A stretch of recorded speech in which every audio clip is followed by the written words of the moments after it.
Olá, leitores! Para ter acesso ao livro completo no canal do Telegram, você assina por R$ 15 e tem acesso a esse e muitos outros livros. Basta ler o QR Code na tela ou procurar por @comamorlivros. Espero vocês por lá. Jogando por controle. Peyton Corine. Para meu pai, que passou a vida segurando um livro em uma das mãos e a minha mão na outra. Sobre o que este livro seria nunca importou, apenas que ele sempre foi para você. Playlist 1. It's Cold, Freefall item Rainbow Kitten Surprise. 2. Little Dark Age item MGMT. 3. American Teenager item Etel Cain. 4. Cherry Waves item Deftones. 5. This Is Me Trying item Taylor Swift. 6. Earthats item José Gonzalez. 7. Sleep Alone item Tudor Cinema Club. 8. Julie item Caveton. 9. O Sleep Till Brooklyn item Beastie Boys. 10. Waterloo item Abba. 11. Fast Car item Tracy Chapman. 12. The Difference item Flume, Fit. Toro Y Moi. 13. Make This Go On Forever item Snow Patrol.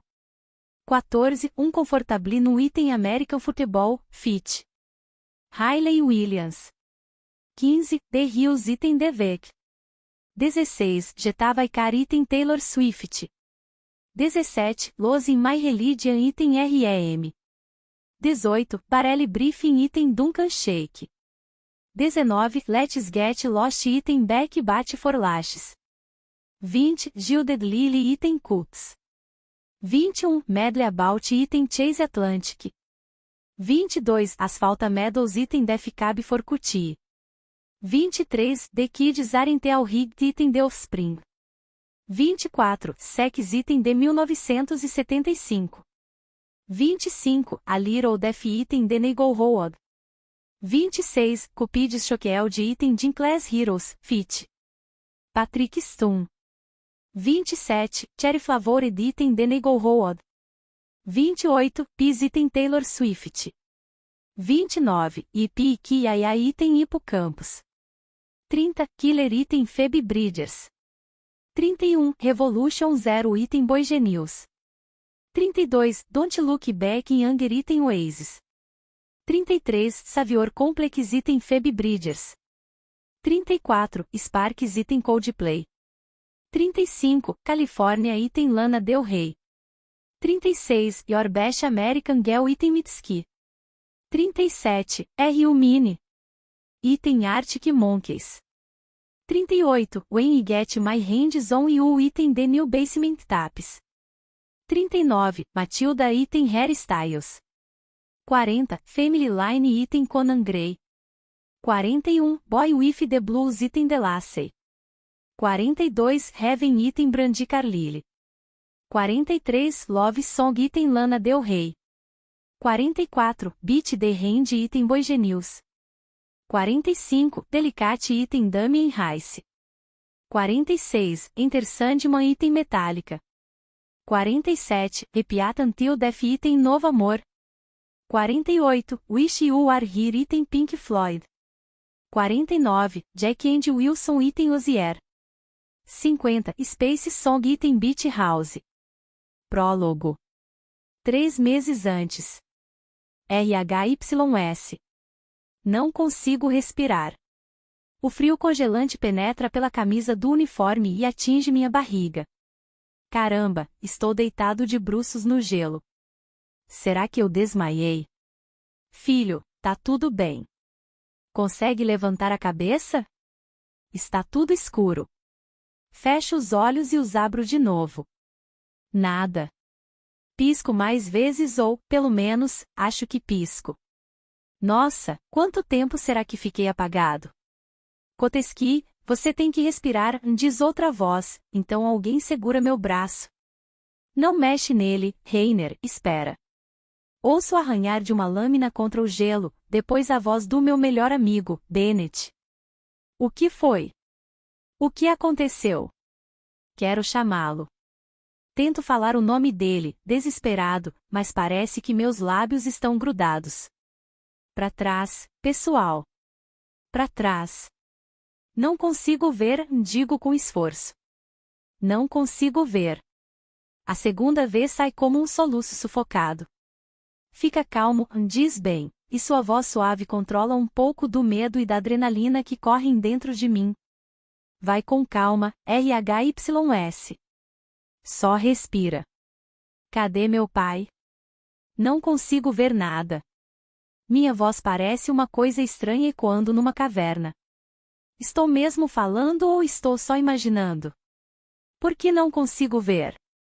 Tudo começa a se embolar na minha cabeça e a dor fica ainda mais forte. Quero abrir os olhos. Quero pressionar os dentes com a língua para verificar se estão todos no lugar e prometer usar um protetor bucal da próxima vez. Quero voltar no tempo e prestar atenção, manter a cabeça erguida contra aquele golpe. Não quero estar aqui. Não quero estar aqui. Não quero estar aqui. As vozes ao meu redor vão se transformando em nada enquanto mergulho na escuridão densa que me aprisiona. Capítulo 1. Presente. RHYS. Tenta isso só hoje, se você ainda se sentir na merda, não peço mais. Pode ser? Mesmo com o volume do meu celular quase no zero, a voz do meu pai é um eco estrondoso através do alto-falante. Estremeço de leve e uso a memória muscular para puxar a calça de moletom preta pelas pernas na escuridão do quarto. Depois de vestir com cuidado um casaco com capuz, pego o telefone na comoda. Eu tô bem, digo. Não é de fato uma resposta, mas sei qual é a pergunta de verdade por trás do pedido dele. Somos farinha do mesmo saco, meu pai e eu, ambos calmos sob pressão, os dois banhados num lago de confiança, feito Aquiles, como minha mãe costuma dizer.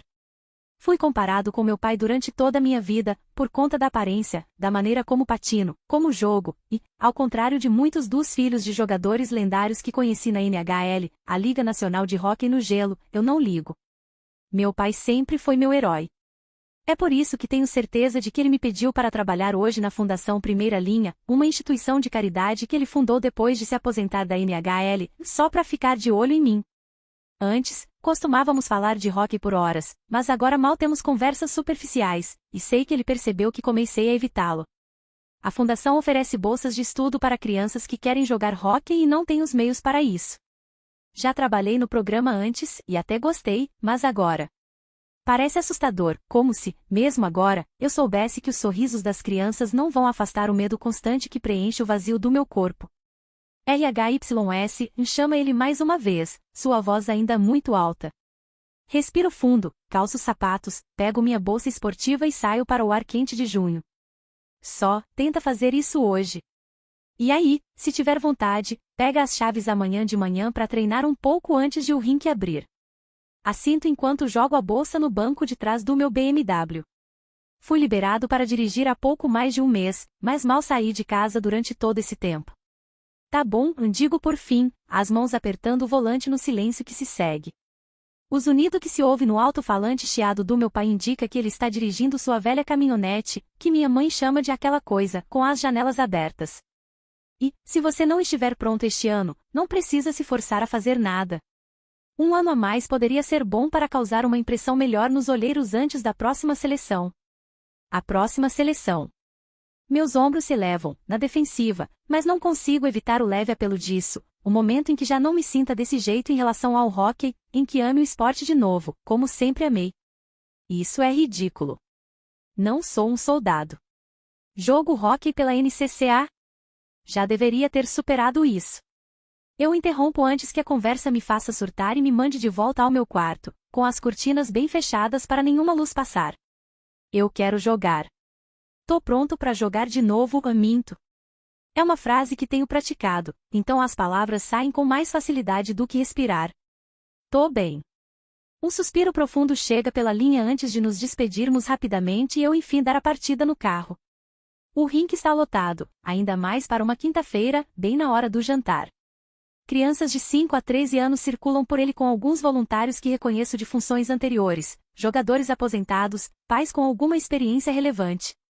Vejo até Lucas Bezek, um dos novos astros do Bruins, com a equipe de mídias sociais, praticando tacadas com algumas das crianças mais velhas. Assim que piso no gelo, um pequeno borrão bate nas minhas pernas junto com um grito tardio. Cuidado! Seguro o menininho antes que ele caia estirado no gelo. Ele ri enquanto seguro pelas proteções e pela camisa do uniforme e espero até que firme os pés. Ele fica olhando para mim o tempo todo. Tem o rosto sardento e um sorriso banguela que o faz parecer uma miniatura de jogador de hóquei. Ele escorrega de leve mais uma vez, não é o melhor patinador da área, mas não faz careta nem parece nervoso. Foi mal, diz ele, com um leve assobio que passa pelo buraco onde falta um dente da frente. Ainda tô treinando minha parada. O antigo RHYS teria dado risada e dito algo gentil ou engraçado, como de boas, amigão. Eu também. Mas até mesmo a ideia de rir parece impossível, então ofereço o maior sorriso que meu rosto consegue suportar. Ainda bem que vamos treinar essas paradas hoje, anuncia a voz alegre da mulher alta e bonita que chega deslizando ao nosso lado, com um bando de pessoinhas atrás dela. E parabéns, Lia, por encontrar nosso treinador e convidado especial de hoje. Lia, o garoto que ainda agarra minha perna com a mãozinha enluvada, ri de novo e se inclina para trás. Ele é tão alto. As crianças, que agora nos rodeiam, dão risada e sorriem para mim, em expectativa. O suor escorre pela minha nuca ao ver todos os rostinhos esperançosos me fitarem, confiando em mim. Talvez isso tenha sido um erro. Esse é o RHYS, diz a mulher, tomando as rédeas da conversa. É o atacante central dos Lobos da Waterfell, então joga hóquei na faculdade, pertinho de Boston. Ele joga desde que tinha a idade de vocês. E vai ajudar o nosso grupo a patinar hoje. A gente vai jogar hoje? Pergunta uma menininha com o capacete nas mãos, as bochechas corando no mesmo instante em que recebe a atenção dos colegas. Acho que hoje, não. Vamos treinar principalmente a patinação, tá bem? A mulher sorri de leve para o grupo, enquanto todos comemoram. Vamos treinar um pouco como manusear o taco com nosso capitão de hóquei aqui. Ela dá um aceno de cabeça para mim. E depois, para terminar, algumas brincadeiras bem divertidas. O que acham? Um coro de gritos animados começa até que ela os dispensa para darem algumas voltas de aquecimento. Espero que não se importe por eu ter monopolizado a conversa, diz ela, estendendo a mão para apertar a minha. Sou a Chelsea. Um dos organizadores disse que você ajudaria hoje com as crianças. Isso mesmo, respondo. Patino devagar ao lado dela, seguindo-a até a outra lateral do rink, onde uma pilha de cones fica junto das placas, e tento me controlar. E agradeço por tomar a frente da conversa. Estou um pouco aéreo hoje. Eu entendo. Ela ri. Todo mundo tem uma noite daquelas às vezes. Eu deveria rir ou assentir e concordar, como se minha apatia fosse apenas reflexo de uma baita ressaca, mas mal consigo forçar um meio sorriso enquanto nos preparamos para o treino. Enfim, para as crianças é só mais uma aula de patinação mesmo. O grupo acima de 10 anos está com o pessoal do Bruins para lidar com as coisas de imprensa hoje. Ela indica com a cabeça o grupo cambaleante de crianças que vem na nossa direção. E o que quase te derrubou é o Liam, ele precisa de um pouquinho mais de atenção, caso você queira se concentrar nele hoje. Para facilitar as coisas. É o que faço. Liam é fácil, decidido a aprender, embora desajeitado, e nunca desfaz o sorriso. Ele gruda em mim, de vez em quando, observa as outras crianças com uma careta determinada no rosto. Chelsea encerra o treino com uma reunião rápida. Apenas metade das crianças consegue se ajoelhar. O resto se esparrama no gelo com sorrisos felizes. Fico esperando aquela pequena lembrança de mim mesmo nessa idade, segurando o taco do meu pai enquanto ele me deslizava um pouco rápido demais pelo gelo. Vendo os jogos dele na TV, vestido com sua camisa e aos berros, igualzinho à minha mãe. A primeira vez que fiz um gol sozinho, mesmo que tenha sido quase sem querer. Eu espero, mas, nada. Meu irmão também é muito bom, comenta Liam, um pouco sem fôlego, enquanto se segura no bolso da minha calça mais uma vez. O menino é um péssimo patinador, mas está feliz. Ah, é? Ele olha por cima do ombro para o grupo mais velho, que está terminando o treino do outro lado do gelo. É. O Oliver. Acho que ele vai ficar com inveja por você ter patinado comigo hoje. Inveja? Ergo uma sobrancelha diante do menino. Ele assente e outra risadinha escapa. Ah, pode acreditar. Você joga hóquei nos Lobos, e o Oliver quer muito jogar nesse time. Dou uma olhada ao redor e percebo que Liam não foi chamado por nenhum dos pais que agora cercam as crianças, as quais devoram guloseimas na mesa do lanche. Os mais velhos se espalham e seguem todos para o portão, menos um deles, um garoto mais alto e com o cabelo tão comprido que as pontas ficam balançando por fora do capacete. Ele vem patinando na nossa direção. Chelsea não está mais por perto, na verdade, não tem mais ninguém no gelo. Mães, pais e filhos cobrem as arquibancadas e se amontoam ao redor da mesa do lanche, suas risadas e conversas ecoando e ricocheteando pelas paredes em volta do rink aberto. Espero que alguém se aproxime da placa de vidro e chame os dois meninos que continuam no gelo, mas ninguém olha para eles. Ela não chegou? Pergunta o mais velho, Oliver, tirando o capacete. O cabelo dele é mais escuro, mas os olhos acinzentados são idênticos aos do irmão, por isso é fácil identificar o parentesco. Liam faz que não com a cabeça, em silêncio pela primeira vez desde que o conheci. Oliver solta um som frustrado. Depois de uma olhadela rápida e desconfiada para mim, ele encara Liam com as mãos na cintura. Eu te falei que, se ela não estivesse aqui, era para me esperar perto da mesa do lanche com a senhorita Chelsea. Liam faz um bico e me larga para ir patinando, ou tropeçando, até o irmão. Mas ele é um dos lobos. Explica ele, com a voz meio abafada, soltando um uivo rápido. Tipo, ele joga hóquei pela Waterfell. O menino espera a reação do irmão, mas Oliver parece envergonhado, quase com raiva. Liam uiva de novo, depois vira a cabeça para mim e diz: Não é, é IHYS. Deixa escapar um sorriso e assinto. É, Liam. Ele vai me ensinar tantas coisas sobre hóquei que vou ser melhor do que você. Oliver sorri, ainda que com relutância, para as palhaçadas do irmão, enquanto Liam patina em pequenos círculos ao redor dele. Para Liam, deve ser como se estivesse voando, só que, na verdade, está tropicando. É fácil ver o companheirismo entre os irmãos, o que me fazendo a pensar em quando eu tinha 6 anos e perseguia Bennett feito doido. Ele sempre foi maior, mas eu era mais rápido. Ele é meu irmão, mesmo que não seja de sangue, e uma dor emana do meu peito ao pensar nele, nas 100 chamadas perdidas e mensagens no meu celular que ainda não ouvi nem respondi. Não o vejo desde o hospital, apesar de saber que ele foi até a minha casa várias vezes e que meus pais o dispensaram em cada uma delas. Meu celular vibra no bolso e eu o pego. Bennett Rainer, 152 mensagens não lidas. Eu sei que você tá vivo, babaca. Responde, seu.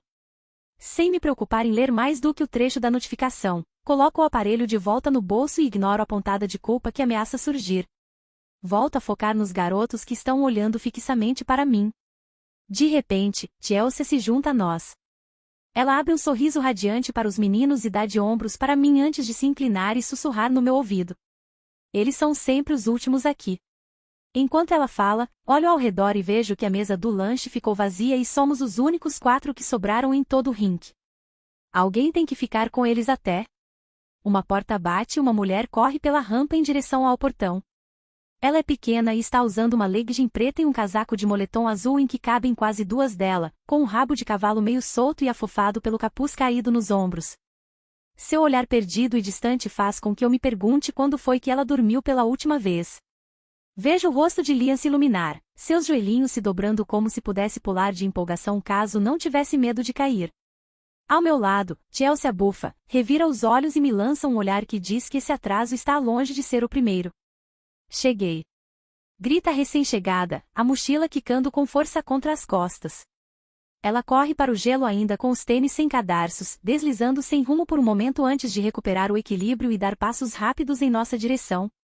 Você tá atrasada, diz Chelsea com desdém. De novo.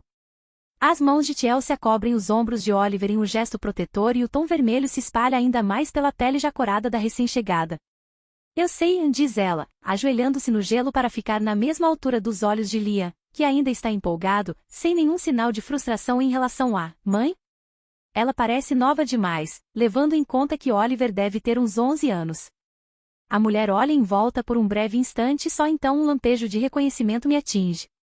Já a vi antes, mas não sei onde. Ela não se dá ao trabalho de se dirigir a Chelsea. Apenas lança um grande sorriso para Liam, que a encara como se ela fosse a pessoa mais importante de sua vida, depois se dirige a Oliver, cujo rosto está vermelho e cabisbaixo, a decepção emanando dele. Foi mal, amigão. Ela morde o lábio com força, seus olhos acinzentados arregalados e suplicantes.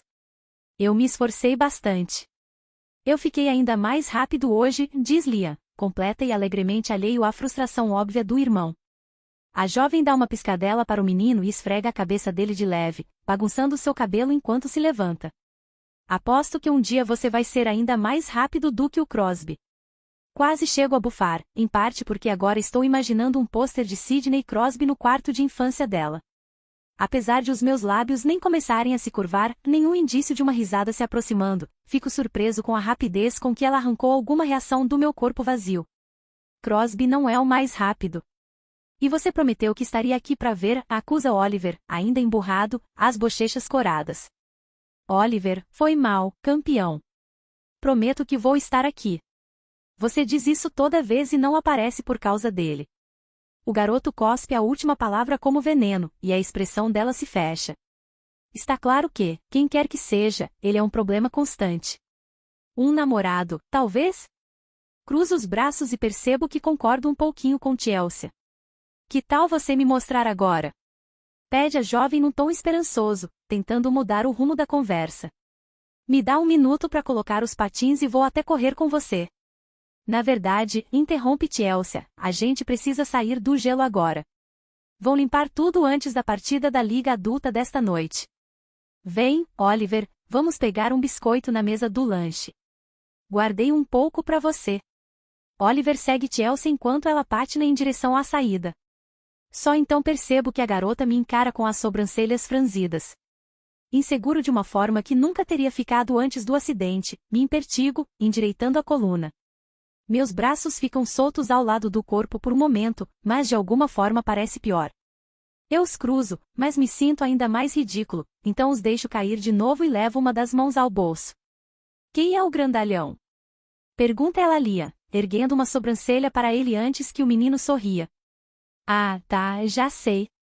Cuidado com estranhos e tudo mais. Mas esse é o RHYS. Eu não sei quem é RHYS, chuchu. Ele vai ajudar a gente a ficar muito bom no hóquei, conta Liam, no mesmo instante em que seus patins deslizam e ele tomba para frente. Eu alcanço na hora, pegando com facilidade e segurando seus braços até que ele se estabilize de novo. É bem fácil, ainda mais depois de ter repetido esse mesmo movimento cerca de 20 vezes na última hora. Você tá bem? Pergunto, me abaixando para ficar na altura dele e dando outro sorriso rápido, mesmo que contido, para a garota que nos observa. Por um instante, espero por algo, um sorriso, um murmúrio de aprovação, um que bonitinho ou você leva jeito com crianças. Todas as respostas que costumavam ser comuns diante do meu charme fácil. Mas ela não me dá nada além de um olhar arregalado e vazio. Odeio isso, sentir que os olhos acinzentados dela, parecidos com os de um gato, poderiam enxergar tudo. Como se houvesse algo fisicamente errado comigo que sinalizasse o show de horrores abominável escondido debaixo da minha pele. Tô bem, responde Liam, patinando com as pernas trêmulas. O RHYS é, tipo, o melhor jogador de hóquei. Ah, ela meneia a cabeça, os olhos ainda fixos em mim de um jeito enfurecedor. Beleza. Enfim. Dá tchau pro craque de hóquei, chuchu. Hora de ir pra casa. Tchau, RHYS. Semana que vem eu trago meu capacete. Tem adesivos nele, acrescenta Liam, praticamente dando um gritinho e se levantando depressa de outra queda antes de tentar uivar de novo pra mim. Sei que deveria me juntar a ele no uivo, dar a entender que sou amigo dele, mas há uma pressão no meu peito que me impede até de respirar, que dirá uivar. Ele cai mais 2 vezes no caminho até as placas e a arquibancada, onde seu irmão está desamarrando o cadarço dos patins. Oliver observa a garota com atenção, como se estivesse preocupado com ela, apesar da raiva. Ela bufa, o que faz a franja e as várias mechas soltas do cabelo castanho e sedoso ondularem em torno do rosto. Espero um momento, pronto para me apresentar, quando vejo a etiqueta pendurada na mochila dela. Você estuda na Waterfell? E não é só isso, tem um par de patins bordado no final do logotipo, patins de patinação artística. Ela se vira para mim tão rápido que perde o equilíbrio. Eu a seguro e a coloco de pé de novo num piscar de olhos, e não me surpreendo por ela não pesar quase nada, de tão pequena que é. O nome não me vem à cabeça de jeito nenhum, se é que eu já soube qual é, mas me lembro dela. Já a vi entrar e sair do centro esportivo antes, sempre com pressa, sempre meio atrapalhada. Mas a lembrança mais forte que tenho é dela irrompendo no nosso treino um dia, quando ficamos até tarde, e se esgoelando com nosso pacato treinador até que um homem alto e de rosto severo a pegou pela cintura e a levou embora. Depois que meu treino acabou, permaneci no túnel de entrada do estádio por um tempo e a vi colocar uma música alta animada e abrir caminho pelo gelo retalhado, impedindo que a máquina o limpasse, patinando como se quisesse matar alguém. Pura paixão. Assim de perto ela é linda, mesmo com sua aparência caótica. O cabelo é brilhoso e escuro e a pele é corada, com uma única faixa de sardas sob o olho direito. Que bom que te peguei. Tento sorrir, meu velho charme me cobrindo como se fosse um casaco grosso, um escudo. Ela pisca uma, duas vezes, depois enruga a sobrancelha em profunda frustração e se afasta de mim. Tenho certeza de que você pega de tudo. Ainda sorrindo, apesar da resposta fria e do vazio que abre um buraco dentro de mim, respondo. Eu jogo hóquei pela Waterfel. Beleza, meninos, chama ela, ignorando por completo minhas palavras e minha presença enquanto sai marchando do rinque com o nariz empinado.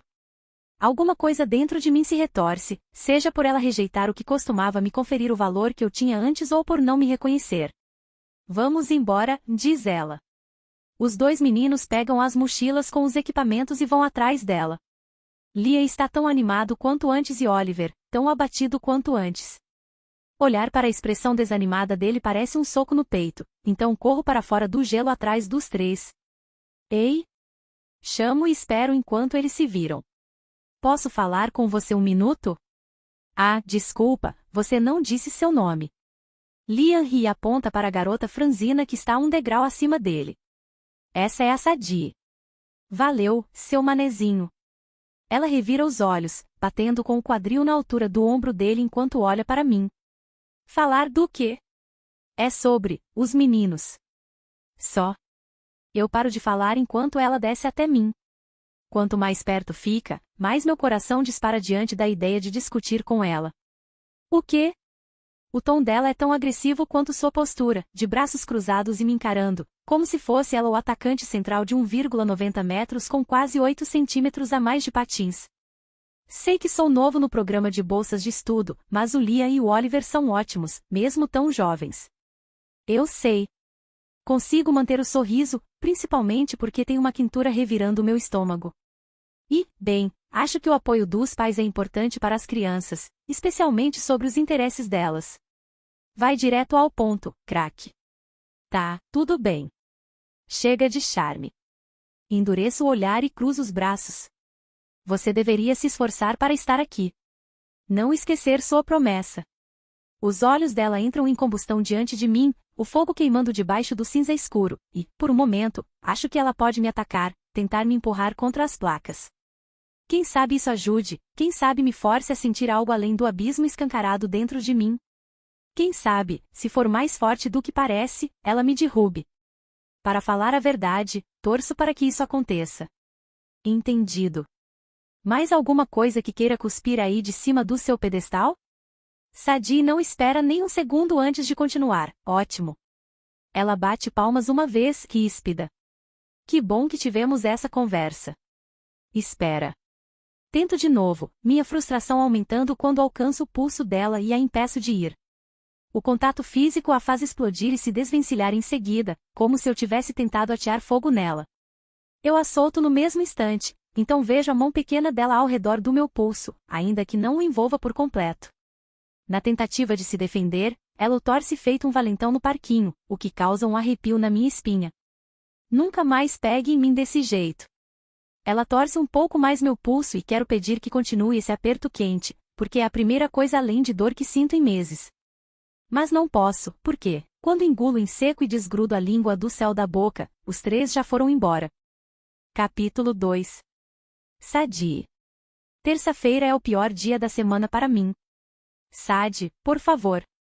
Terça-feira é dia de pagamento, o que significa que meu pai está mais inclinado a me pedir dinheiro em vez de ficar dando indiretas ou roubar da reserva que separamos para comprar comida. Não dá. Tento não olhar, me concentro em amarrar os tênis e verificar de novo se coloquei na mochila tudo de que preciso para o treino, além das roupas para usar no café. Depois de enfiar um par a mais de meias no bolso de zíper lateral, sou obrigada a olhar para ele enquanto desço as escadas frágeis. Só mais um pouquinho. só preciso de alguma coisa para passar a semana. Tento lembrar que houve uma época em que as coisas não eram desse jeito, que meu pai já foi alguém que amava muita gente, que me colocava, e até mesmo ao bebê Oliver, em primeiro lugar. Já falei que não dá, repito, cruzando os braços e querendo muito passar por ele. A cabeça dele está meio inclinada de lado, o cabelo mais desgrenhado do que de costume, mas os olhos ainda são iguais aos meus, apesar de estarem vermelhos e opacos. Oliver precisa de patins novos. O pé dele sangrou ontem, de tão apertados que estão os antigos, e explico. Meu irmão tentou esconder, mas o peguei à noite na cozinha colocando curativos nos tornozelos. Meu pai contrai os lábios e quase ouço o argumento se formando na cabeça dele, a linha em que se equilibra com tanto cuidado. Ele nunca bateu na gente, nunca machucou fisicamente um de nós. Mas sua mera presença é suficiente para eu sentir que tem alguém pressionando meus ombros. Ele quer argumentar que a casa é dele, que o dinheiro é dele, mas na verdade não é. Não desde que consegui um emprego aos 14 anos economizei cada centavo até ter o suficiente para continuar patinando. Não desde que ganhei a bolsa de estudos que garantiu que eu não tivesse que aceitar nenhuma esmola dele, se é que dá para chamar assim. Minha mãe tinha dinheiro de um fundo fiduciário que a família rica dela lhe concedeu bem cedo, antes que suas manias ficassem tão incontroláveis. Ela paga pensão alimentícia para o meu pai, e eu não poupo esforços para pegar os cheques no correio antes que ele gaste tudo em uísque de primeira. Era uma vez eu, a menina que acreditava que os dois fossem os protagonistas de uma linda história de amor, a jovem rica que se apaixonou perdidamente pelo rapaz que não tinha onde cair morto. Mas agora sei que não é assim. Minha mãe não ama ninguém além de si mesma. E meu pai até pode amar a gente lá no fundo, mas sempre vai amar mais os vícios dele. Talvez seja por isso que não consigo me impedir de pegar os $50 das gorjetas do dia anterior que estão no bolso da minha calça jeans e enfiar na mão dele. É tudo que vai conseguir de mim esta semana, aviso, um redemoinho de ansiedade ameaçando tomar meu estômago quando os olhos dele se iluminam. É sério. Tenho que comprar os patins do Oliver. Tudo bem, diz uma voz rouca, bufando. É meu irmão, que desliza por baixo do meu braço e entra na cozinha. Posso ficar com os antigos por mais um mês. Não, não pode, campeão. Além disso, você vai participar de um torneio logo, logo. Antes que eu possa alcançar Oliver, ele enche o filtro com pó e começa a preparar um café para mim. Ele se mantém de costas para nosso pai, o adulto de verdade da casa, que continua parado à porta como se pronto para sair correndo a qualquer instante. Quando é o torneio? A voz do nosso pai está trêmula, os olhos ainda um pouco vermelhos enquanto ele adentra um pouco mais a cozinha, a apreensão estampada em cada movimento que faz em direção a Oliver. Quando está bêbado ele é destemido, mas sóbrio quase tem medo da gente. Talvez eu possa ir. Não precisa se incomodar, diz Oliver baixinho, interrompendo. Bato de leve com o quadril nele enquanto tiro o creme da geladeira e pego alegremente a caneca para a viagem que meu irmão de 11 anos já estende para mim. É no próximo fim de semana, se quiser vir no meu, diz Liam, sonolento, da porta da cozinha, então sai arrastando seu cobertor de Star Wars pelo chão e se senta à mesa. Vai fazer panqueca de novo, Cici? Pego minha mochila da mesa e a jogo no ombro. Por trás da cadeira, faço um carinho no cabelo de Liam. Hoje não, chuchu. Tem uns waffles no freezer para vocês dois, é só colocar na torradeira, e o lanche da escola está na segunda prateleira. Liam afunda de um jeito dramático no assento. Um dia sem panqueca é um dia ruim, Cici, reclama ele. Oliver resmunga, empurrando sem dó o prato de waffles de canela que já está pronto em direção ao irmão. Come, e nem mais um pio sobre panquecas. Puxo a orelha de Oliver enquanto passo por ele. Seja legal, repreendo, então suavizo a voz e dou um tapinha carinhoso nele. E obrigada. Ele dá de ombros, indiferente. Meus ombros desabam. Sinto uma pontada no coração, como se meu peito se contorcesse, até que um grito quase escapa dos meus lábios. Parece que meu corpo pega fogo por dentro, cada pontinha de raiva, ressentimento e medo borbulhando como um vulcão ativo, e sei que vou explodir com ele se não sair deste cômodo agora. Não percebe o que está fazendo com eles? Quero gritar. Sei o que vem depois, porque já aconteceu comigo. E não posso fazer mais nada para impedir. Acorda. Você tem que ir antes do ônibus chegar? Pergunta Liam, sua voz alta demais porque ele acabou de acordar, mas quase posso sentir o desconforto nela. Você tem que deixar a gente com ele? Essa é a verdadeira pergunta. Oliver pode se lembrar do pai antes de tudo isso, mas Liam, não. Liam só conhece esse pai, o que não aparece, o que fica mais fraco e mais perto da morte a cada dia. Oliver pode estar explodindo de raiva, mas Liam está lutando contra o medo. Odeio deixar meus irmãos, odeio mandar os dois para acampamentos de verão e inúmeras distrações que não estourem nosso orçamento. Mas, se eu não patinar, minhas mensalidades não serão pagas e, no momento, meus 2 empregos mal dão conta de complementar os cheques da nossa mãe. Isso é por eles. Um dia, talvez, eles entendam. Te amo, seu manezinho, um sussurro, dando um beijo estalado na bochecha de Liam. Ele mergulha de cabeça no abraço e se agarra em mim até que eu lhe faça cócegas para que me solte. Oliver está encostado no balcão da cozinha, seu corpo que não para de crescer cada vez mais esguio e rígido, com os braços cruzados com força sobre a camisa de segunda mão do Campeonato Nacional dos Estados Unidos. Dou apenas um aceno de cabeça para ele, porque sei que não gosta de ser tocado, então passo pelo meu pai, que está encostado na porta.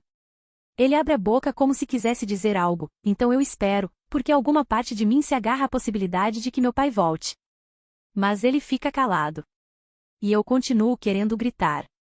A música ensurdecedora que estou ouvindo, Cherry Waves, do Deftones, mal dissipa a névoa da raiva, mas a visão que tenho ao chegar ao centro esportivo esvazia com facilidade todos os pensamentos da minha mente. Há um carro caro parado no estacionamento vazio e as luzes dentro do centro esportivo estão acesas. Eu deveria ser a única aqui. Venho aqui antes de começar meu turno no quiosque, com a chave do treinador Kelly, para ter um tempinho a mais no rink. A patinação aberta ao público não começa antes das 8, então ninguém deveria estar lá dentro. Dou uma olhada de novo no meu celular, às 6 da manhã. No entanto, com uma olhada rápida através dos largos painéis de vidro ao redor do rink, consigo ver uma pessoa de azul, a porcaria de um jogador de hóquei, sentada no gelo em um canto. Deixo cair minha mochila, tiro meus tênis empurrando-os pelos calcanhares e calço meus patins, amarrando depressa o cadarço. Meus fones de ouvido ainda estão no máximo, o que só me deixa ainda mais ligada no 220, estou pronta para começar uma briga. Ei! Você não pode ficar aqui! Grito, irrompendo pelas portas. Em seguida, sigo marchando até o rink já iluminado, pronta para oferecer a gritaria do século a qualquer anta que esteja monopolizando o meu tempo no gelo. Só que tem algo errado. O cara não está sentado no gelo, está caído, como se estivesse machucado. Ele está ofegante, a pele brilhando. A camisa de hóquei dele está meio puxada por cima de um dos ombros, como se ele tivesse tentado tirar o uniforme. O suor cobre cada parte dele, fazendo seus longos cabelos escuros grudarem na testa e na nuca. Os músculos do abdômen se flexionam repetidamente, como se ele estivesse hiperventilando. A pele dourada está retesada, ressaltando os músculos, o que me distrai tanto que balanço a cabeça para dissipar os pensamentos, que já estão saindo dos trilhos. Puxo meus fones de ouvido e o som da sua respiração ofegante preenche de imediato o silêncio do rink. Retiro os protetores dos meus patins e me lanço no gelo. Faço uma parada brusca ao alcançá-lo, raspando a superfície gelada. Ei, Ian, chamo, minha voz mais trêmula do que eu gostaria. Você tá bem? Pergunta bem idiota, considerando as circunstâncias. Minhas mãos, ainda nuas porque não coloquei as luvas, agarram os braços dele, e tento conter seu tremor incessante. Os olhos dele estão arregalados, me absorvendo devagar, quase como se ele não tivesse certeza de que sou real. Assim, de perto, eu o reconheço, é o craque de hóquei do outro dia, RHYS. Cabelo castanho escuro, belos olhos castanhos e uma mandíbula marcada, com uma covinha na bochecha direita que me faz imaginar se ele fica com uma igual do lado esquerdo quando sorri. Ele tomba de novo e seus dentes começam a bater mais forte. Então puxa os joelhos com força contra o peito, as lâminas dos patins raspando o gelo. Não consigo respirar, diz ele, ofegante. Ele consegue, está respirando, mas sei reconhecer um ataque de pânico. Minha mente se acalma, a chance de me concentrar em outra pessoa é sempre uma distração bem-vinda dos gritos constantes na minha cabeça. Ei, Ian, chamo, um pouco ríspida, embora com um sorriso bonito no rosto para tentar parecer gentil e tranquila, na esperança de que isso o afaste de qualquer precipício perigoso de pânico ao qual esteja pendurado. Olha para mim. Ele faz isso, franzindo a testa de leve, os olhos castanhos brilhantes. Você consegue respirar, afirmo. Algo reluta em seus olhos. Ele estremece e agarra a camisa de treino em um aperto mortal, como se fosse tirá-la. Minha mão se fecha sobre a dele, liberando seu aperto e impedindo que ele quase se sufoque com o colarinho, tamanho desespero. Dê desculpa. Preciso tirá-lo do gelo, mas sei que não vou ser capaz de levantá-lo sozinha, e vai levar pelo menos 1 hora até que mais alguém apareça. Vamos lá, craque. Tento algo entre um tom exasperado mas gentil e um flerte, apesar de meu coração estar acelerado, na esperança de fazer com que ele relaxe. Tá tudo bem, digo, como se diz a um bebê para acalmá-lo depois de um tombo. Vamos ter que tirar você do gelo. Consegue ficar de pé? Se consigo, responde ele, com a respiração cansada e muito rápida ao mesmo tempo. Me desculpa. Não pede desculpa, só me ajuda, tá? Coloco a mão ao redor do tronco dele, agarrando o acolchoado da sua calça de hóquei na altura da lombar, de modo a mantê-lo firme enquanto lentamente tenta se equilibrar. Não sei se consigo patinar, murmura ele entre respirações trêmulas, semi-cerrando os olhos com força. Tá tudo bem. Vou usar isso como desculpa para colocar as mãos em você, digo, meus nervos em frangalhos e a boca despejando qualquer coisa para distraí-lo. Só fica de pé nos patins. Eu te seguro. Ele olha para mim de novo, os olhos castanhos ainda arregalados enquanto se fixam no meu olhar. Um pequeno aceno de cabeça me indica que ele está o mais estável possível, então cravo meus patins no gelo para avançar lentamente carregando seu peso. Nossa, como ele é alto e pesado, embora seja mais magro do que a maioria dos jogadores de hóquei da mesma altura. Leva quase 1 minuto inteiro para chegarmos ao portão enquanto patino com cuidado carregando o dobro do meu peso. Ele não tira os olhos de mim, posso senti-los quase queimando a lateral do meu rosto. Aos poucos, consigo acomodá-lo no degrau inferior das arquibancadas baixas mais próximas. As mãos dele descem para alcançar os cadarços, os dedos tremendo tanto que continuam errando os laços até que ele começa a resmungar um palavrão baixinho, com uma expressão amarga de desesperança. Mas tenho sido uma cuidadora minha vida toda e não existe aborrecimento que me impeça de me ajoelhar diante dele e segurar suas mãos nas minhas. Se concentre em acalmar a respiração, recomendo, antes que ele possa abrir a boca para outro pedido de desculpa patético. Meus dedos estão dormentes, mas desamarro os cadarços bem rápido e afrouxo os patins para que RHYS possa tirá-los com facilidade. Tirar patins de hóquei inquestionavelmente fedorentos dos pés de um estranho vai além dos meus limites. Consegue se virar agora? Pergunto, me equilibrando para trás nos patins e erguendo o olhar para encarar o dele, que ainda está fixo no meu rosto. Você é a mãe do Lia. Bufo. Passou perto. Irmã, mas a gente se conheceu. Sou a Sadie. Ofereço a ele um sorriso brilhante e torço para que não se lembre tão bem de quando me conheceu. RHYS. Ele arfa um pouco, quase como se fosse rir se conseguisse recuperar o fôlego. Você queria me derrubar, diz, com um sorriso, e tem o vislumbre de uma covinha na outra bochecha. Eu sabia. Bem. Você caiu sozinho hoje. Outra risada ofegante escapa de sua boca aberta. Suas mãos e braços ainda tremem.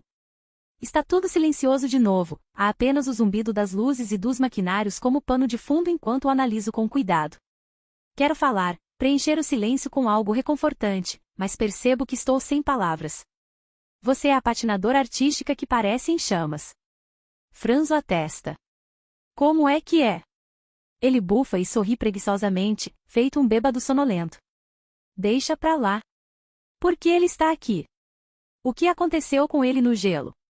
As perguntas se acumulam, pressionando meus lábios na tentativa de escapar.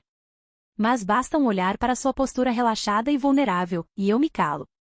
Não é da minha conta. Desvio os olhos das profundezas dos dele e confiro as horas. Droga. 6:30 da manhã. Depois de prender meu cabelo em um coque alto, tiro minha calça de moletom e a coloco em uma pilha a alguns metros de distância de RHYS, ficando só com meu shortinho apertado. Parte de mim se sente muito mal de deixá-lo aqui, mas outra parte, a que sabe como é fácil perder tudo o que conquistei com meu esforço se não me concentrar, fortalece minha determinação. Com um pouco de sorte, o Sr. Crack vai se recompor e se mandar daqui. Faço uma pausa no portão e, mordendo o lábio, olho para trás, na direção dele.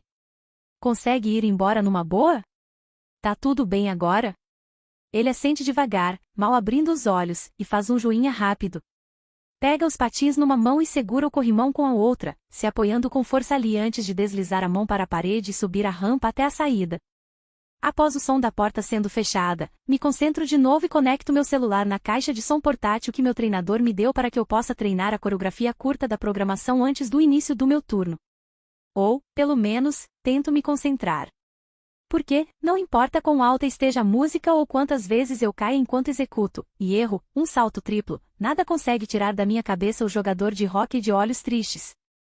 Quando passo pela porta, uma rajada de ar quente do interior do centro esportivo atinge minha pele rosada, então estaco ao ver o jogador de hóquei que imaginei que já teria ido embora faz tempo. É como se ele mal tivesse conseguido sair do rink. Está sentado com as costas apoiadas na parede sob a janela, os olhos fechados e a cabeça inclinada para trás. Ele engole em seco antes de abrir os olhos e me encarar. Eu deveria perguntar se ele está bem, mas a única coisa que sai dos meus lábios é uma fala ríspida. Você estava me vendo patinar, não é uma pergunta, mas uma acusação. Seus olhos castanhos estão menos vidrados agora, mas a pele ainda está pálida, como se o pânico estivesse levando muito tempo para se dissipar. Ele balança a cabeça e um sorriso minúsculo faz seus lábios se curvarem. Não, mas bem que queria, diz ele, reprimindo uma risada, parecendo um pouco atordoado e desgrenhado. Tô imaginando você patinando como Liam, já que é a minha única referência. Não há como impedir o sorriso que abro, por mais que Liam adore jogar hóquei, ele mal consegue se manter em pé. Bem, considerando que usei meu tempo de aquecimento ajudando um jogador de hóquei, não acho que sua imaginação esteja muito longe da realidade. A intenção é falar isso em tom de brincadeira, mas, ao ouvir em voz alta, soa como uma bronca. Pior ainda é perceber RHYS quase se encolhendo enquanto absorve o que acabei de dizer. Caramba, foi tão ruim assim? Ter as coisas sob controle nunca foi minha especialidade, nem a autopreservação. Sentir muitas coisas de uma só vez até estourar é muito mais minha praia. Eu me sento para desamarrar os patins e puxo a mochila para mais perto. Não sei o que tem de errado comigo, diz ele, rindo. Acho que você caiu por causa do que pareceu uma crise de pânico bem séria, sugiro. Isso já aconteceu antes? Tô legal, responde ele, ignorando minha pergunta. Enrijeço a coluna. Estou pronta para brigar com ele de novo se necessário. Se isso já aconteceu, então foi muita burrice sua ficar lá no rink sem ninguém por perto. Espero um momento, mas ele não diz nada. Por fim, pergunto. O que você ainda tá fazendo aqui? Tentando tomar coragem para dirigir até em casa. Ele ri e estremece ao mesmo tempo. Se você puder, pega as minhas chaves. Ele se levanta, oscilante, e tomba de novo contra a porta de vidro. Você definitivamente não vai dirigir, craque. O que você tá fazendo aqui? Pergunta ele, mas não tem nenhuma alfinetada em seu tom, apenas uma leve curiosidade. Me disseram que ninguém estaria aqui tão cedo. Tecnicamente, ninguém tem permissão para estar. Não sei do que você tá falando, porque eu não tava aqui de manhã. Assim como você, craque, não teve um ataque de pânico que quase te fez desmaiar sozinho no gelo. Ele faz uma careta, mas assente, caminhando com cuidado, a bolsa esportiva pendurada no ombro esquerdo e a mão direita apoiada quase dolorosamente no meu ombro. Ninguém esteve aqui tão cedo, admito, com um sorrisinho agradável nos lábios. Que é a única razão pela qual vou te ajudar a chegar ao meu carro e te levar aonde você precisa ir. Posso dirigir, de verdade. Só preciso ficar sentado no carro por um tempo. Não quero que ele dirija, mas sei que a qualquer momento o treinador Kelly e o resto da equipe de verão vão começar a chegar e não posso. Meu Deus, se eu tiver mais faltas este ano.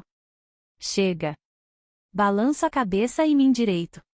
Pensar desse jeito só vai me levar a uma crise de choro no carro e a desperdiçar meu tempo no gelo patinando rápido demais executando saltos descoordenados. Este ano não vai ser como o anterior. Este ano vai ser melhor. Tudo bem, se você se garante. RHYS assente de novo e parece tentar dar um sorriso charmoso e brincalhão. Atravessamos as portas do centro esportivo para a manhã fria. Meu Jeep Cherokee caindo aos pedaços parece quase ridículo ao lado do seu elegante BMW preto, mas seguro a língua e consigo evitar o comentário sarcástico. Assim que ele se apoia na porta do lado do motorista, eu solto, então junto as mãos e fico balançando para frente e para trás nos calcanhares. Obrigado, diz ele, olhando para mim com a mesma intensidade abrasadora e irritante. Parece menos vulnerável agora, quase cansado, mas forçando algum tipo de máscara de carisma. De verdade, eu agora Deixa quieto. Ergo as mãos para detê-lo antes que ele consiga me irritar mais. Eu não estava aqui e você também não. Não se preocupa, craque. Ele franze a testa, a mesma tristeza de antes se insinuando em seus olhos, e, por um momento, detesto isso. Cada palavra que sai da minha boca está infectada com deboche. Consigo ouvir todas elas, mas não consigo parar. Espero que ele me esculache ou tente me afugentar, mas ele parece cansado. Tá bem. Bom, tenho certeza de que vou te ver por aí. Um pouco daquela vulnerabilidade retorna ao seu rosto enquanto ele suspira e destranca o BMW para entrar. A expressão dele diz tudo, e, quanto mais encaro, mais meu estômago se agita, quase como se eu fosse vomitar, então me viro para dissipar a névoa da minha mente e ir depressa em direção às portas. E, por mais que eu queira olhar de novo para ele antes de entrar, mantenho minha cabeça no lugar. O desejo de provocá-lo e de beijá-lo para espantar seu desespero é muito grande, e isso só acabaria mal para mim. Não se eu te vir primeiro, murmuro bem baixinho. Faço uma pequena promessa para mim mesma de ficar longe do cara de olhos tristes, antes que eu tente curá-lo. Capítulo 3. RHYS. Desde o acidente, acordar encharcado de suor se tornou minha rotina, então não é nenhuma surpresa quando me viro e sinto o lençol gelado e ensopado sob mim. O que de fato é surpresa, porém, é a voz suave da minha mãe me tirando de mais um pesadelo, e não o meu alarme. Saco, murmuro, piscando em meio à mancha turva de umidade nos olhos. Minha mãe está se inclinando sobre mim, a mão roçando o lado do rosto que virei na direção da voz dela. Você tá dormindo de bruços de novo, diz ela, mantendo a voz suave como tem feito nos últimos meses. Isso deixa meu peito muito apertado, porque não é o jeito dela. Minha mãe é barulhenta e invasiva. Esse verão e meus fantasmas a transformaram nisso. Você me deu um baita susto. Droga. Fecho os olhos um pouco mais forte, com medo do olhar que sei que está estampado no rosto dela. Enquanto meu pai é mais parecido comigo, minha mãe é toda sentimental, sem nenhuma casca grossa. Ela sempre foi meu colo macio enquanto eu crescia. Caramba, até o Bennett a deixava cuidar de cada arranhão e remediar cada partida perdida com um sorriso orgulhoso e um beijo no topo da cabeça, enquanto ela exibia os números das nossas camisas pintados nas bochechas. Agora, principalmente nos últimos 3 meses, ela tem sido quase esmagadora em seus cuidados comigo. Quase a ponto de eu ser capaz de jurar que meu pai estava prestes a retornar para a NHL e ser mandado de volta às quadras só para recuperar a atenção apaixonada dela. Te acordei. Ela sorri com carinho. Está usando uma calça de moletom que se arrasta no piso de madeira e uma das velhas camisas poídas da equipe de Winnipeg do meu pai. Impulsiono o corpo com o cotovelo e me viro para pegar o copo d'água que ela me oferece. Não, seu pai tá ficando resfriado, então ele tá roncando feito uma locomotiva. Abro um meio sorriso e vejo o sorriso real e verdadeiro dela aparecer. Você tá bem, RHYS? Se fosse meu pai perguntando, eu não hesitaria em mentir, mas minha mãe tem um jeito de extrair a verdade de mim, não importa quanto eu tente enterrá-la. Tô tentando ficar. Ela sente, sentada na beira da minha cama. As aulas vão voltar logo, logo. Você vai ficar aqui este semestre? Não respondo, agradecido por ela me dar liberdade para que eu possa me distrair. Vou voltar para a faculdade mês que vem. E estou com mais medo dessa conversa com Bennett do que do meu primeiro treino no retorno. Preciso voltar à minha rotina. Embora não seja mentira, poderia muito bem ser. Voltar à rotina não vai ajudar, nada vai. A não ser um par de olhos acinzentados e um sorriso sedutor. Esse pensamento é como um tiro na barriga. Tenho que fechar os punhos na coxa para controlar a reação rápida. Meu Deus, Bennett vai ter que me amarrar na droga da cama para me impedir de ir atrás desse vício em particular. Posso sentir o zumbido do meu sangue só de pensar nela, o calor imediato que a voz, o cheiro e o rosto dela proporcionam. Qualquer controle que eu tivesse antes daquele jogo há 3 meses se foi, talvez um pedaço de mim tenha morrido naquela noite. Nada do que me resta parece valer e ainda estou andando na corda bamba, a ponto de desistir. A culpa ameaça surgir entre meus pensamentos a mil, tão obscuros e cheios de ódio que me atormentam enquanto minha mãe fica ali sentada, tentando desesperadamente irradiar sua luz para mim. Não consigo dizer a ela que não sinto nada. Você sentiu algo com a Sadie. Um sorriso sorrateiro se abre no rosto da minha mãe e ela esfrega as mãos. Quer fazer biscoitos com cobertura de chocolate? Que horas são? 4. Mas e daí? Você sabe que vai acordar o pai assim que ele ouvir o barulhinho de uma tigela batendo, aviso, mas já estou afastando os lençóis e procurando roupas limpas para me trocar. Bem feito para ele, aquele mudak. Ergo as sobrancelhas e espero que a piada faça o riso despontar do meu peito do jeito que minha mãe sempre foi capaz de fazer. No entanto, nada acontece. Tento afastar o ódio que sinto de mim mesmo. Dou de ombros e me viro para ir ao banheiro. Seu russo está melhor, digo depressa, mas duvido que seja para isso que o pai queria que você aprendesse. Para me xingar. A voz estrondosa do meu pai está áspera por conta do sono. Ele entra no meu quarto sem camisa, usando apenas a calça do pijama. Não, é por isso mesmo que eu queria que ela aprendesse, minha ribocazinha. Tensiono os ombros até eles chegarem à altura dos ouvidos, então cerro os punhos e respiro fundo, arfando. Só consigo imaginar que tipo de tratamento aquela psicóloga esportiva cara me recomendaria se eu dissesse que até mesmo a voz do meu pai está se tornando um gatilho para mim. O que vocês dois estão fazendo? Ele fica atrás de onde minha mãe está sentada, então coloca as mãos nos ombros dela e aperta. Depois, toca o cabelo louro avermelhado dela e puxa de leve o rabo de cavalo frouxo. Você tá incomodando meu filho? Meu filho. Tento me forçar a respirar de novo, bem devagar, relaxando os punhos. Porque minha mãe fala muito, mas, quando se trata do marido, não faz nada, apenas sorri para ele e assente. Aham. Tô morrendo de vontade de comer uns biscoitos com cobertura de chocolate. Ela não diz uma palavra sobre o que nós dois sabemos.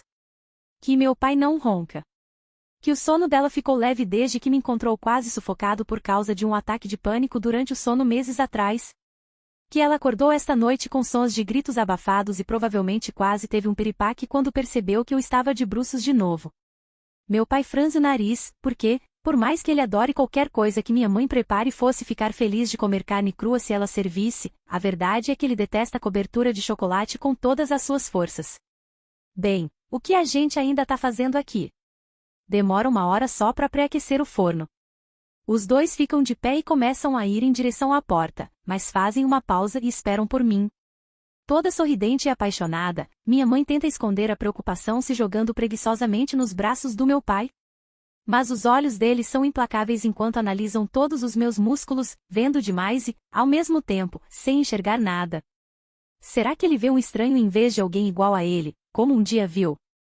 Só preciso tomar um banho e já vou descer, digo, fechando os olhos e depois a porta antes que eu ouça mais alguma coisa, desesperado por um tempo para poder ficar vazio, sem a pressão de fingir o contrário. Vasculhar meu interior em busca de qualquer sentimento, até mesmo dor, claramente se tornou uma espécie de passatempo meu, porque me encontro no rink às 5 da manhã 2 dias depois. Ainda mais cedo do que minha última visita. Sigo as instruções do meu pai de novo, ligo as luzes do teto e dou um bom dia rápido ao gerente do turno da noite, grato pelo status de celebridade de Max Koteski me dar acesso ao gelo escorregadio e fresco e a um rink vazio. Faço meus aquecimentos fora do gelo com facilidade, me alongando devagar para liberar toda a tensão da noite de sono horrorosa que tive. Mas, uma vez que estou sentado no vestiário vazio, basta uma onda de tontura para atrapalhar meu foco por completo. Minha visão fica embaçada e minhas mãos tentam agarrar o nada enquanto solto os cadarços que estavam quase enrolados nos meus dedos. Tento conter o pânico crescente, me inclino para frente e coloco a cabeça entre os joelhos, pressionando os antebraços nas coxas para me manter um pouco ereto. Um arrepio percorre minha espinha enquanto luto contra o aperto no peito, o medo aumentando quando pisco de novo, os olhos turvos. Fecho os olhos. Isso é patético. Para com isso. Mas falar isso em voz alta não abafa o som do meu próprio grito repetindo não consigo ver, feito um disco arranhado dentro da minha cabeça. Minhas mãos se erguem e seguram a cabeça enquanto a batida ali dentro chega a um volume nauseante de tão alto e meus olhos não se abrem porque estou com muito medo de que não funcionem. Se controla, caramba. Enfio os dedos no cabelo, resistindo ao desejo de me dar um tapa no rosto. A gente tem que parar de se encontrar desse jeito, craque. Merda. Até a voz rouca dela é suficiente para me puxar de volta. Eu levanto a cabeça aos poucos, tentando me recompor o suficiente para botar um sorriso no rosto pálido. Sem pensar, abro os olhos, piscando depressa para dissipar a névoa. Ainda assim, eu a vejo muito bem. Seu rosto está calmo, a testa relaxada, e a boca abre um sorrisinho meigo, a imagem perfeita de alguém totalmente à vontade e sossegada. A não ser pela ruguinha entre as sobrancelhas e a preocupação em seus olhos acinzentados tão profundos que eu poderia mergulhar neles. Foi mal, eu falo, a voz esganiçada. Minha respiração já começou a se acalmar à medida que me distraio com a maneira como Sadie caminha pelo vestiário à vontade, largando a bolsa em um canto, perto de um dos bancos compridos. Quer que eu faça respiração boca a boca em você? A paquera de brincadeira é tão repentina que funciona como um choque de água gelada no meu sistema nervoso. Tudo se acalma, minha mente se afasta dos meus patins calçados pela metade e se concentra só nela. As pernas musculosas de Sadie estão envoltas em um tecido preto liso e ela usa uma camisa de manga comprida esportiva da faculdade bem apertada na parte de cima. O cabelo está solto hoje, cheio e liso, a franja escapando da orelha, e meus punhos se fecham para me impedir de estender a mão e colocar as mechas para trás. Em vez disso, tento me concentrar nas sardas debaixo do olho dela. Vê, você tá dando em cima de mim? As palavras escapam depressa, minha voz soando nem de longe a de sempre, ainda ofegante e fraca. Quase quero retirar o que acabei de dizer, porque sou uma casca oca de nada e ela é tão cheia de sentimentos. Eu? Dando em cima do jogador de hóquei gostoso que continua dando as caras na minha área? Sadie sorri para mim, puxando um dos fones de ouvido da orelha, o fio pendurado na mão. Seria burra se não desse. Ela é tão direta, seja quando está com raiva ou quando quer jogar charme, tão franca, e de um jeito tão brutal frente à minha fraqueza, que algo em mim se acalma. Ou coloca todos os neurônios que me restam em um frenesi absurdo. Olá, leitores! Para ter acesso ao livro completo no canal do Telegram, você assina por R$ 15 e tem acesso a esse e muitos outros livros. Basta ler o QR Code na tela ou procurar por @comamorlivros. Espero vocês por lá.